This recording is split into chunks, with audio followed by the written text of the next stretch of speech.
This short tutorial explains how to buy shares of Corticeira Amorim SGPS SA and gives basic context about the company as a cork products manufacturer listed on Euronext under the ticker COR.LS. This video is educational only and is not financial advice. To trade, you will need a broker. I use eToro as a neutral example to show the steps.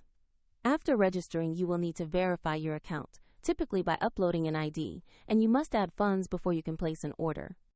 Use the platform search bar and type the ticker COR.LS, then select the Corticeira Amorim listing on Euronext to make sure you find the correct stock.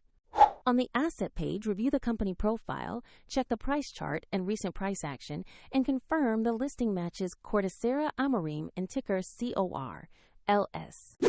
Click Invest or Buy. Enter the amount you want to allocate. Review the order details and confirm the trade. If the market is closed, your order may be queued or executed when it reopens. And if you lack sufficient funds, the platform will prompt you to add them before confirming.